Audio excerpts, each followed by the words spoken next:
Imagine you're just staring at your phone. Oh, yeah. We've all been there. Right. It's been, I don't know, 12 hours since you texted them. And your stomach is just in knots, your chest is tight, you literally can't focus on your work. Mhm. And then suddenly the screen lights up. They finally text back and it's literally just one word. Just hey. Just stay. Just hey. And instantly this massive, just overwhelming wave of euphoria washes over you. You feel completely safe again.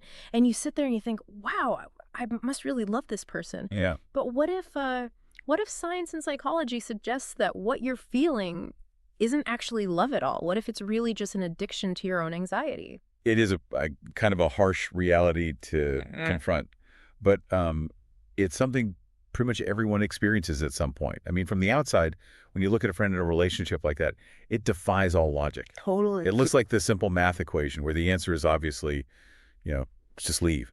Yeah. But from the inside, It's totally different. the math just doesn't seem to apply.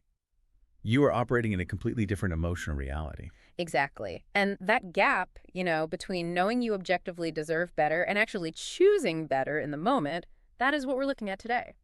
We've been digging through some deeply insightful research on psychological self-organization, and it's all about relationships, self-worth, and a really crucial, often entirely missed distinction, which is the difference between merely curing your own loneliness and actually being loved. Which is such a powerful reframing, I think. This Yeah. isn't just another generic, love yourself more kind of reminder. Right. We're actually going to break down the hidden psychological mechanics here, the literal wiring in our brains of why we stay in painful dynamics, and more importantly, how we can practically begin to rewrite that code. Okay, let's unpack this. Our mission for this deep dive is to essentially deconstruct these invisible rules that trap us in these unfulfilling relationships. We're going to figure out how to stop just accepting whatever crumbs of affection come our way. Yeah, the crumbs. Right, the crumbs. And instead build frameworks to transition into mutually respectful, truly peaceful connections. And honestly, I want to frame this right away. This isn't some heavy judgmental lecture on everything we're doing wrong. No, not at all. It's really just a fascinating unlocking of human behavior. It really is. And to start unlocking it, we have to look straight at the core confusion at the heart of almost every bad relationship. Okay. We have to look at what happens in our bodies and our minds when we misinterpret the easing of our own pain for the actual presence of love. Right. The research points to this constant confusion between, quote, the disappearance of loneliness and, quote, being valued. But I want to push back on this for a second, Sure. or at least get some clarity, because, if I'm profoundly lonely and someone comes along and makes me feel less lonely, isn't that a good thing? Like, isn't relieving each other's burdens kind of the whole point of a relationship? It sounds like it should be, Yeah. right? But there is a radical difference in the baseline of those two experiences. Yeah. Think about it in terms of your nervous system. When you are feeling profoundly lonely or insecure or anxious about a relationship, your body is essentially in a stress response. So like cortisol. Exactly. Your cortisol is elevated. You are physically in the negative. So when someone, and sometimes it's anyone, or specifically the person who caused the anxiety in the first place, when they simply show up or send that text, the loneliness fades. You get that hit of relief. You get a massive hit of dopamine. The sheer relief of that fade is so incredibly potent that we falsely attach immense value to the person who triggered it. Oh, wow. The brain's reward prediction error just goes into overdrive. We think they made this terrible, agonizing feeling go away, so this connection must be profoundly deep. This must be love. But it's not love. It's just a distraction from the void. Exactly. You're not like marveling at their character or feeling supported in your goals. You're just not drowning anymore. Precisely. In these toxic dynamics, you aren't actually reacting to how good the relationship is. You are having a massive, almost chemical response to the momentary release from the suffering. Yeah.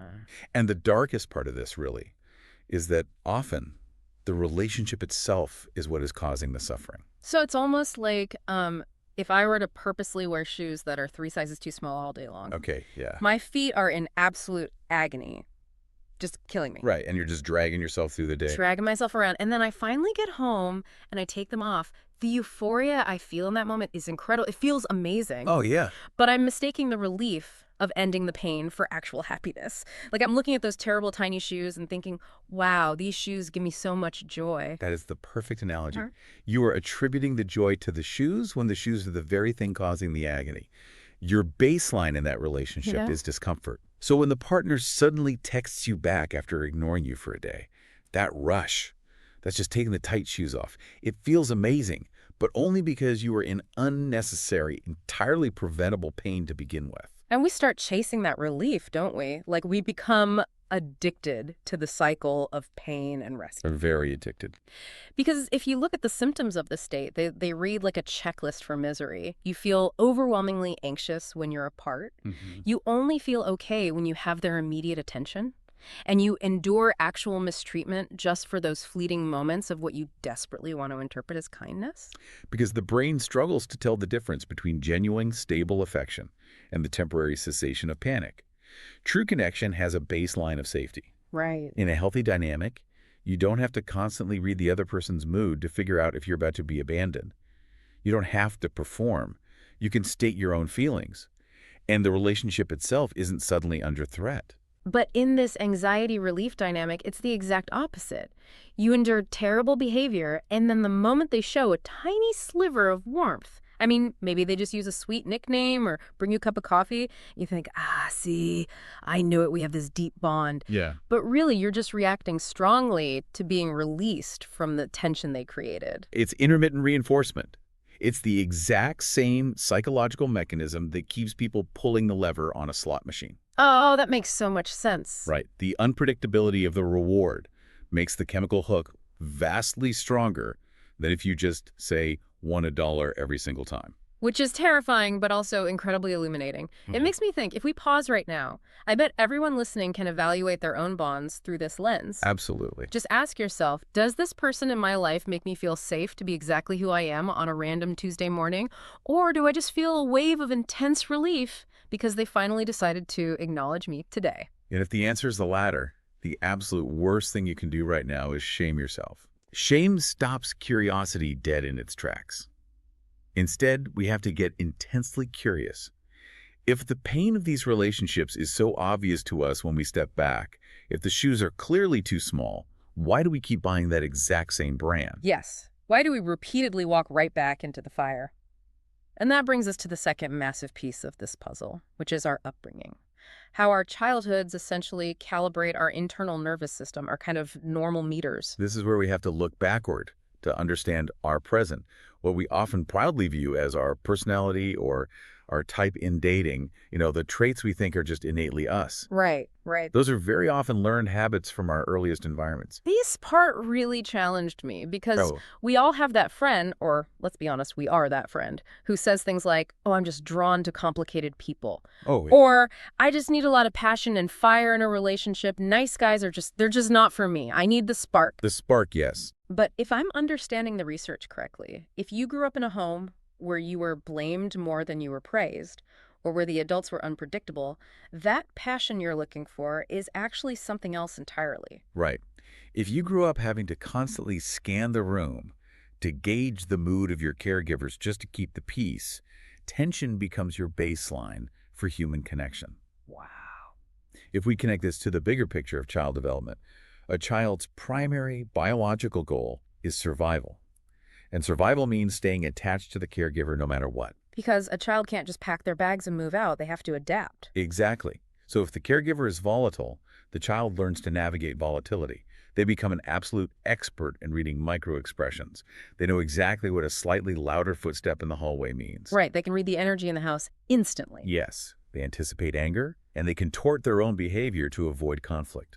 That high alert state, that constant hum of cortisol in the background, that becomes their literal definition of what it feels like to be connected to another human being. Wait, so what does this mean for our inner radar as adults? Right. Are you saying our internal compass for safety is basically broken if we grew up with that kind of tension? Like, if I find a genuinely nice person boring, is my brain just malfunctioning?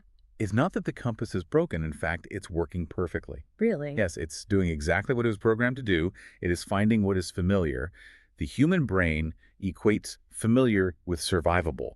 You survived your chaotic childhood, so when your brain encounters chaos in an adult partner, it says, ah, chaos. I know exactly how to navigate this. I have the tools for this. This is home. Wow. Familiar equals survivable. That explains so much because the tragic flip side of this is what happens when someone with this high alert background meets a person who is actually sincere, calm, and emotionally safe. They find them completely lacking in stimulation. They find them boring. Exactly. Because without the familiar tension, the relationship feels flat. There's no anxiety to relieve. There's no tight shoe to take off. So there's no euphoric rush of dopamine when they finally text you back, because a healthy person just texts you back normally. They just text you back. There's no drama. No drama. That is so wild to wrap my head around.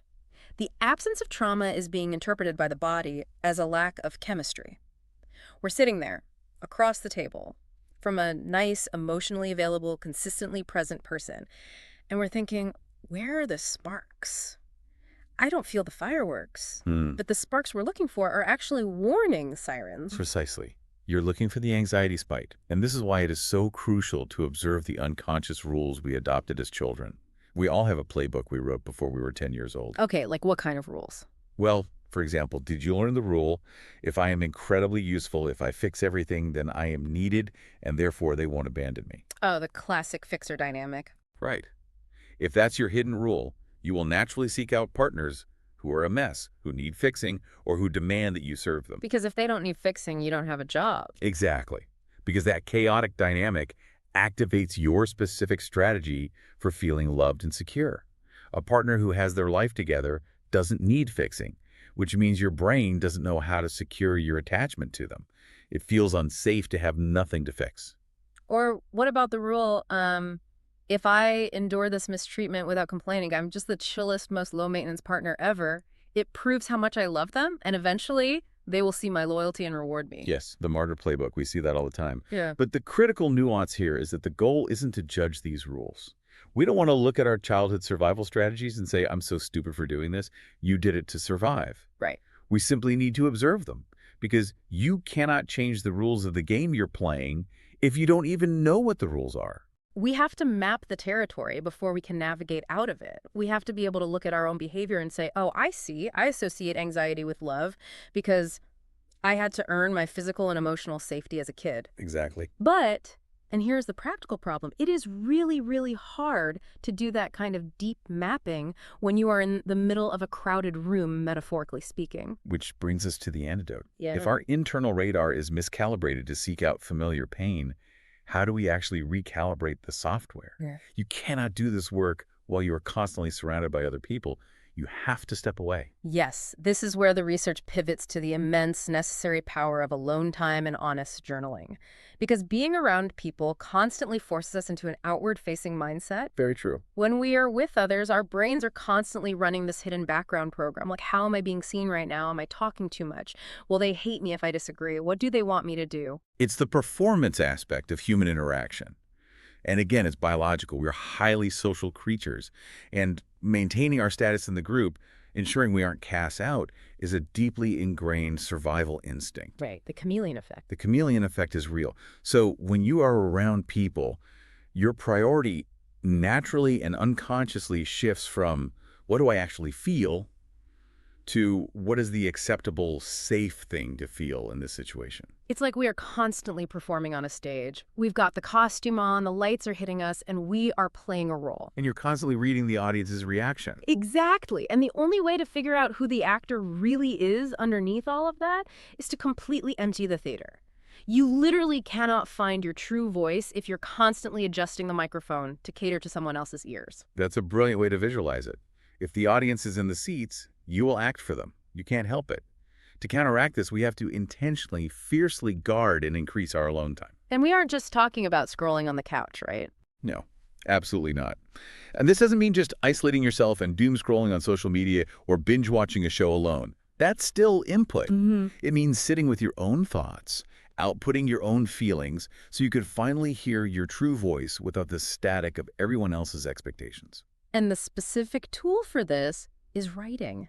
Taking a physical notebook and writing down completely unfiltered, ugly truths. Very ugly. Yeah. We aren't talking about a beautiful, poetic, leather-bound diary entry that you hope your grandkids read one day. We're talking about the raw, unpolished, petty stuff. Like, I hated that conversation, or I was actually really scared when my boss did that, or I didn't actually want to go to that dinner party. I just went because I was terrified of seeming flaky. But if we're honest, why is it so incredibly hard to write those things down?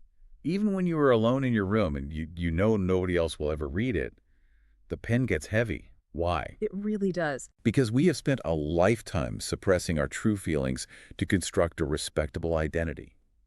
We want to view ourselves as accommodating, chill, easygoing, generous people.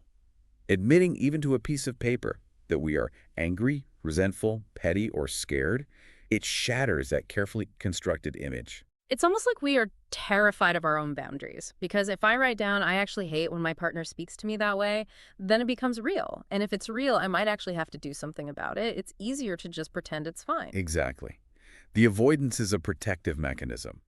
But the research emphasizes a very comforting point here.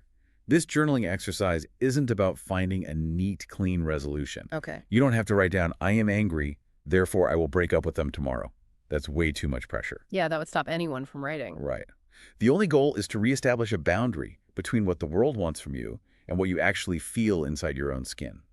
It's simply about recovering your own internal data. Recovering your internal data. I love that phrasing.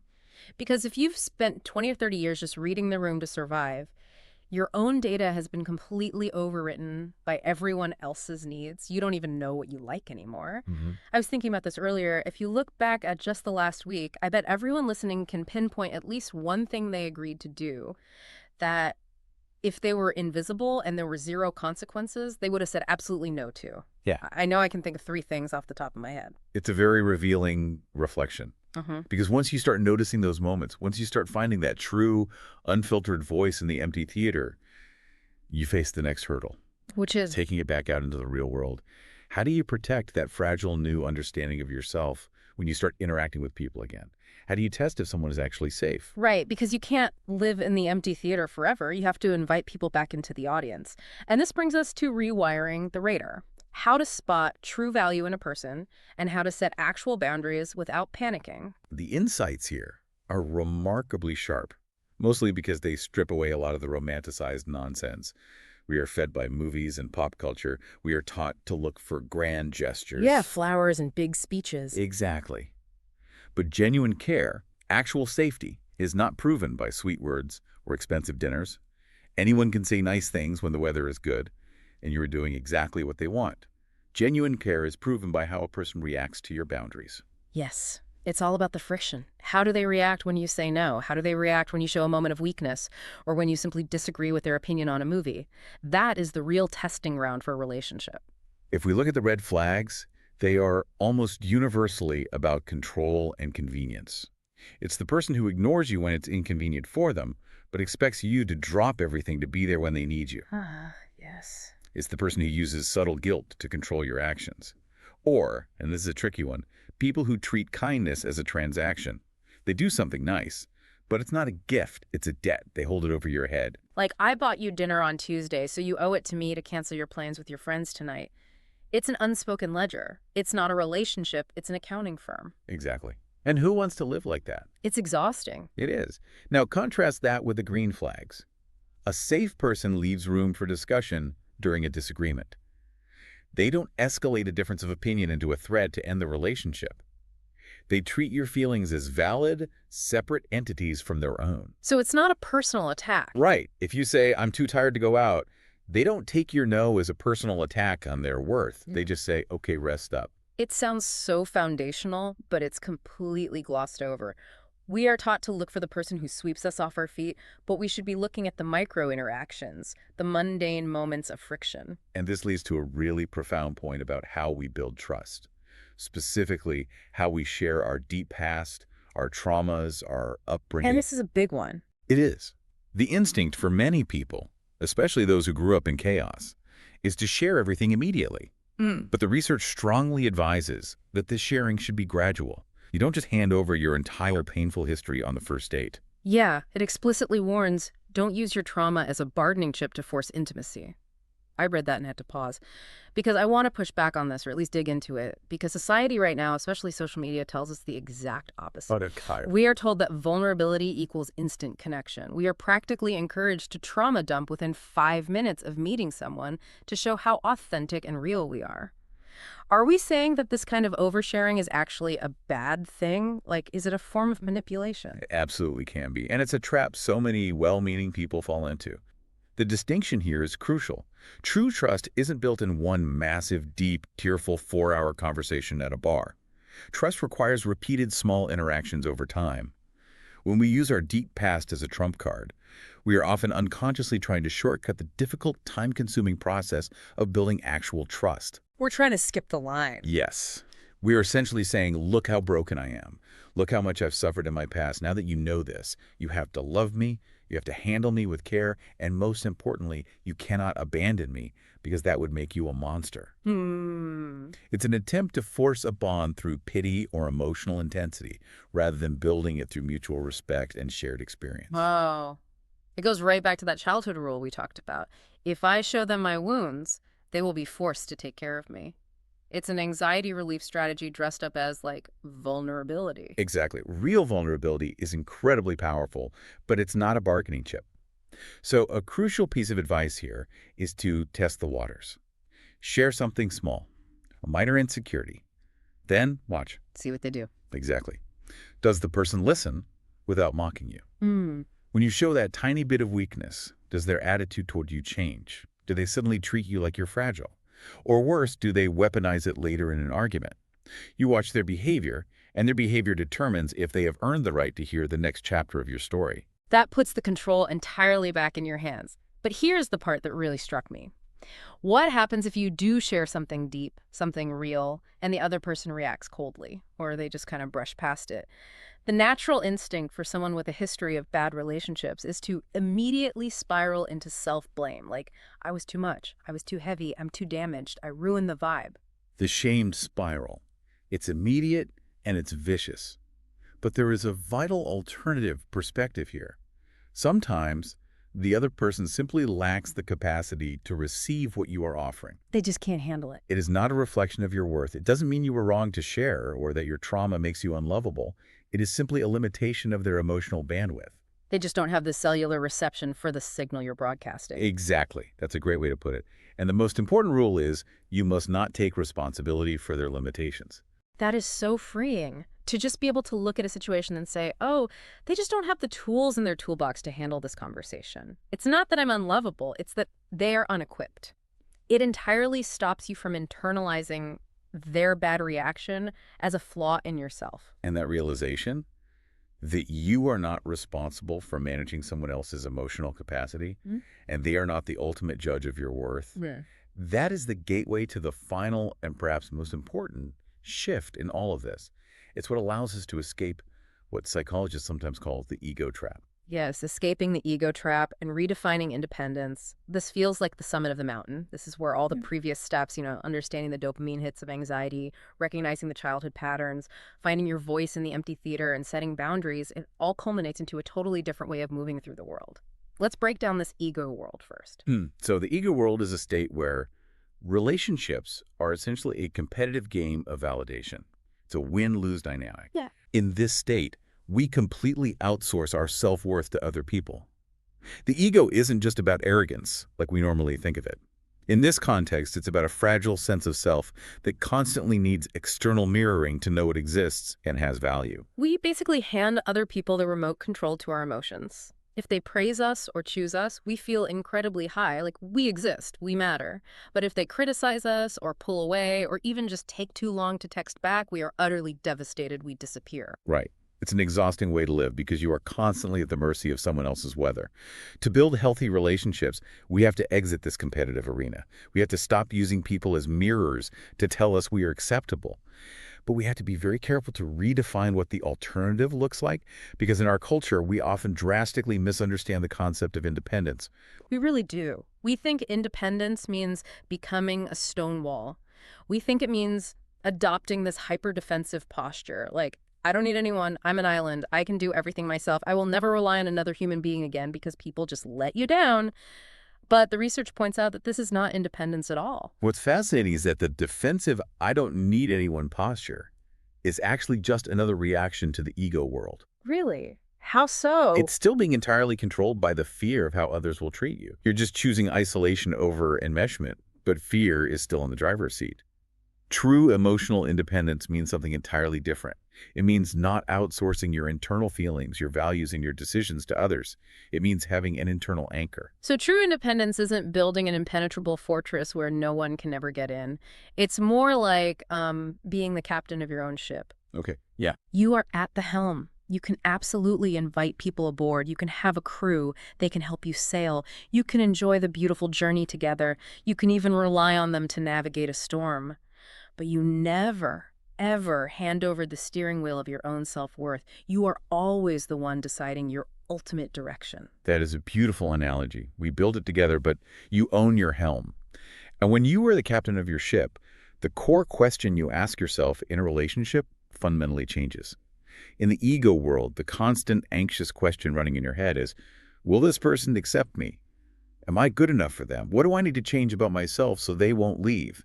But when you shift to true independence, when you have that internal anchor, what does the question become? The question becomes, who do I get to be when I am in this relationship? Wow, that completely flips the script. It really does. Instead of twisting yourself into a pretzel to fit their needs, you are evaluating how the dynamic impacts you.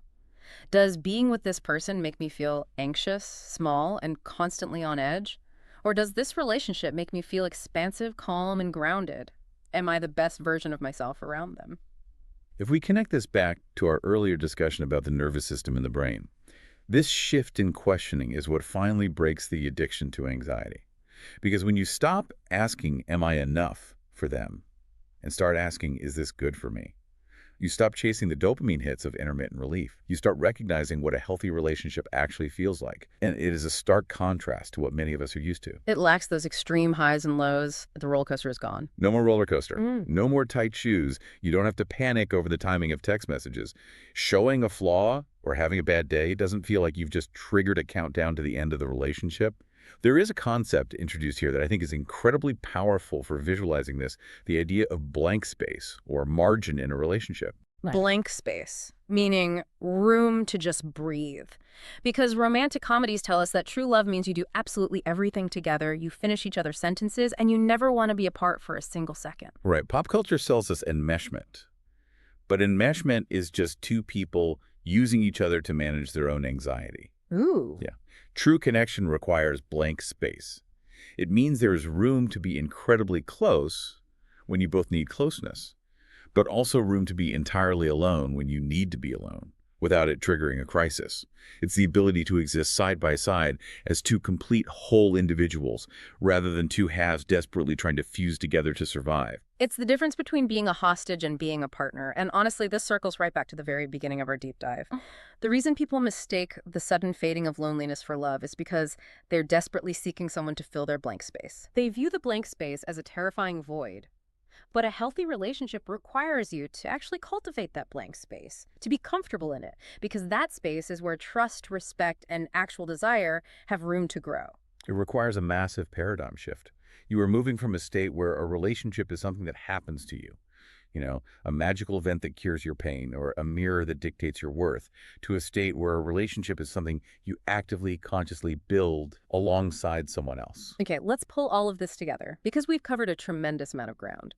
We started by looking at that fatal flaw in our emotional logic, how we confuse the intense dopamine-fueled relief of anxiety for the actual presence of love. We explored how our childhood environments set our nervous system's baseline for chaos, making the abnormal feel like home and making genuinely healthy, safe people seem boring. We then looked at the necessary, often uncomfortable work of stepping away from the crowd, escaping the performance, using intentional alone time and raw, unfiltered journaling to recover our own internal data and figure out what we actually feel. Then we took that new voice out for a test drive. We learned to spot the true value in people by watching how they react to our boundaries and our no's, rather than being swayed by sweet words. We discussed why we shouldn't weaponize our trauma for instant intimacy and how incredibly freeing it is to stop taking responsibility for someone else's inability to show up for us. And finally, we dismantled the ego trap. We redefined independence not as cold isolation, but as taking back the steering wheel of our self-worth, changing the defining question of our lives from, will they love me, to who am I when I'm with them? And as we wrap up this journey, there is one final alignment we need to make because after talking for half an hour about boundaries and independence and internal anchors, it can almost start to feel like wanting love is a weakness. Like if you were truly enlightened, you wouldn't need anybody. But the research is explicit about this. Wanting to be loved is a completely natural, beautiful, biological human desire. You do not need to apologize for wanting deep connection. Absolutely. The goal of this entire framework isn't to make you stoic, detached, and indifferent to love. Yeah. The goal is to stop you from accepting a counterfeit version of it.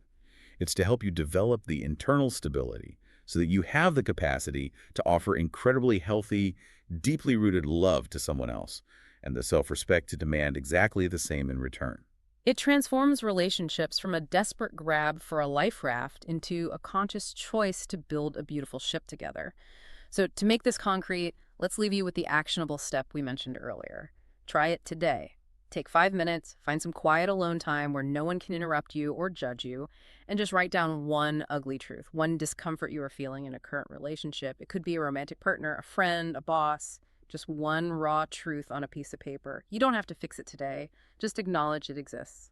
That small act of naming the reality of your experience without performing for an audience is the very first step in reclaiming your internal compass. It really is. We've talked a lot today about how healthy relationships don't require you to constantly perform or read the room. They have that blank space we mentioned. But if you finally do the work, if you finally reach that place of peace with someone, well, it raises an interesting question for you to mull over.